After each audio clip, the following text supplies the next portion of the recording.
ಅವರಿಗೆ ದ್ರೋಹ ಮಾಡಿದ್ದೀರಿ ಅಂತ ಹೇಳಿದ್ರೆ ನೀವು ದೇಶದ್ರೋಹಿಗಳು ಯಾರಾದರೂ ಇದ್ರೆ ಅವರೇ. ಆಗ ಯಾರು ಮಾತನಾಡ್ತಾ ಇದ್ದಾರೆ ಅವರೇ ದೇಶದ್ರೋಹಿಗಳು, ನಂಬಿಕೆ ದ್ರೋಹಿಗಳು. ಯಾವ ನೈತಿಕತೆ ಇದೆ ರೀ ಆರ್ ಎಸ್ ಎಸ್ನವ್ರಿಗೆ, ವಿಶ್ವ ಹಿಂದೂ ಪರಿಷತ್ನವ್ರಿಗೆ, ಬಿ ಜೆ ಪಿನವ್ರಿಗೆ? ರಾಮನ ಆದರ್ಶಗಳನ್ನು ಪಾಲನೆ ಮಾಡದೇ ಇರೋರು ಇವರು.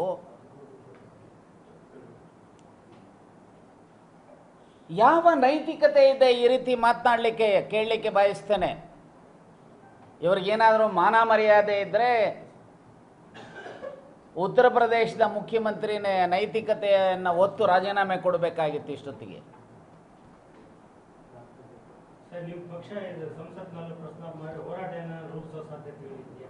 ಈಗಾಗಲೇ ಹೇಳಿದ್ದಾರೆ ನಮ್ಮ ರಾಷ್ಟ್ರೀಯ ಪ್ರಧಾನ ಕಾರ್ಯದರ್ಶಿಗಳು,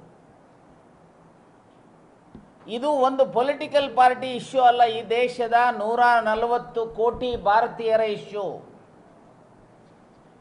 ಅಷ್ಟೇ ಅಲ್ಲ, ವಿಶ್ವದಲ್ಲಿ ಯಾರೆಲ್ಲ ನಂಬಿಕೆ ಇಟ್ಟಿದ್ದಾರೆ ರಾಮನ ಬಗ್ಗೆ, ರಾಮಾಯಣದ ಬಗ್ಗೆ, ಅವರೆಲ್ಲರಿಗೂ ಸಹ ಘಾಸಿ ಆಗಿದೆ. ಅವರೆಲ್ಲರ ನಂಬಿಕೆಗೆ ಇವತ್ತು ಧಕ್ಕೆ ಆಗಿದೆ. ವಿಶ್ವದ ಜನ ಭಾರತ ಅಂತ ಹೇಳಿದರೆ ಭಾರತದ 2 ಕಣ್ಣುಗಳಾಗಿರುವಂಥ ರಾಮಾಯಣ ಮಹಾಭಾರತ, ಒಂದು ಕಡೆ ಶ್ರೀರಾಮ, ಇನ್ನೊಂದು ಕಡೆ ಶ್ರೀಕೃಷ್ಣನ ಆರಾಧಕರು. ಅಂಥವ್ರಿಗೆ ಈಗ ಆಗಿರಬೇಕಾದ್ರೆ ಇನ್ನೇನು ಈ ದೇಶದಲ್ಲಿ ಆಗ್ಬೋದು ಅನ್ನೋಂಥ ಸಂದೇಶ ಹೋಗಿಲ್ವಾ?